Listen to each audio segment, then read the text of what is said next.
किसानों को digital technology में जोड़ना, एआई जैसे आधुनिक टेक्नोलॉजी के साथ जोड़ना।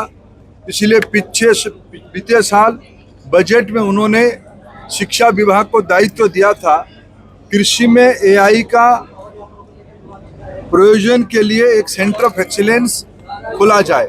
रोपर आईआईटी ने इस प्रकार के एक सेंटर ऑफ एक्सीलेंस एआई को यूज करने के लिए खोला है। आज मेरठ स्थित सरदार वल्लभ भाई पटेल एग्रीकल्चर यूनिवर्सिटी में रोपर आईआईटी के साथ कोलैबोरेशन में एक टेक्नोलॉजी हब की आज शुभारंभ किया गया, जिसके माध्यम से पहली बार भारत में किसान अपने ऐसे तो टेक्नोलॉजी यूज करता है, मशीन तो खेतों में यूज करता है, उसमें सबसे आधुनिक टेक्नोलॉजी एआई को उसमें से यूज करके किसानों की एम्पावरमेंट किया जाएगा, उसकी आमदनी को दुगनी किया जाएगी, उसकी प्रोडक्ट को, उसकी उपज को उचित मूल्य मिले, बाजार के साथ वो सविशेष तथ्य के साथ जुड़े रहे। यही इसी उपक्रम का सबसे बड़ा उपलब्धि रहेगा। मैं बधाई देता हूँ मेरठ की और उत्तर प्रदेश की किसानों को, मैं बधाई देता हूँ एग्रीकल्चर यूनिवर्सिटी को, मैं धन्यवाद देता हूँ रोपर आईआईटी को। सर, एथेनॉल पर आत्मनिर्भरता बढ़े, इसके लिए क्या कुछ प्लानिंग हो रही है? देखिए, 2014 में जब मोदी जी शासन की दायित्व में आए देश में, तब नगण्य मात्रा में 200-250 करोड़ रुपया की एथेनॉल खरीदी होती थी। आज विशेष नीति बना के किसानों की जेब में सीधा पैसा जाए, इसीलिए मोदी जी ने एथेनॉल की नई नीति लाई, नई पॉलिसी लाई। आज किसानों से 40,000 करोड़ रुपया की एथेनॉल की खरीदी की जा रही है। ये सीधा लाभ उत्तर प्रदेश की गन्ने किसानों को जाता है। देश की एथेनॉल की इकोनॉमी से जुड़े हुए जो किसान भाई है, उन्हीं की जेब में पैसा सीधा जाता है।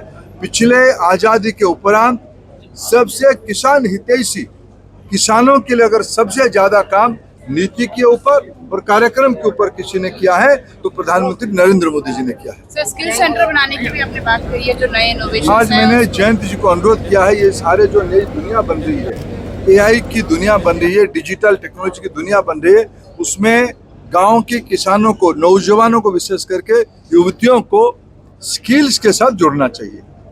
इसीलिए जयंत जी ने निश्चित रूप में उसमें एक कदम उठाएंगे।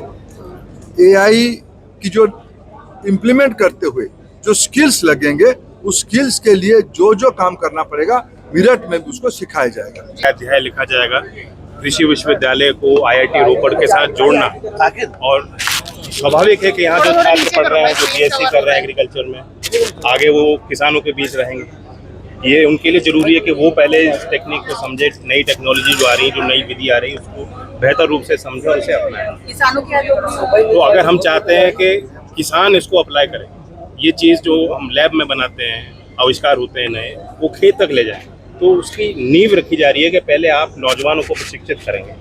माननीय मंत्री धर्मेंद्र प्रधान जी ने भी कहा कि क्योंकि यहाँ एक लैब बनी गई आधुनिक, स्किलिंग का भी एक कार्यक्रम विशेष यहाँ विश्वविद्यालय के माध्यम से चलाया जाना चाहिए। कांवड़ यात्रा को लेकर काफी विवाद चल रहा है। अखिलेश यादव ने भी ये कहा है कि किसी भी तरह की कोई कांवड़ियों के लिए भी अभी तक सुरक्षा नहीं है। क्या कहेंगे? किसी कांवड़ियों के लिए अभी तक कोई सुरक्षा व्यवस्था का प्लान नहीं है। नहीं, यहाँ तो यूपी के लोग सुरक्षित हैं और कोई अनटूवर्ड इंसिडेंट नहीं हुआ। नेम प्लेट विवाद चल रहा है, उस पर क्या करेंगे? बेवजह छेड़ना नहीं चाहिए किसी को, इतना ही कहूँगा। इमरान मसूद कहना है, अगर कांग्रेस सौहार्द बना रहे।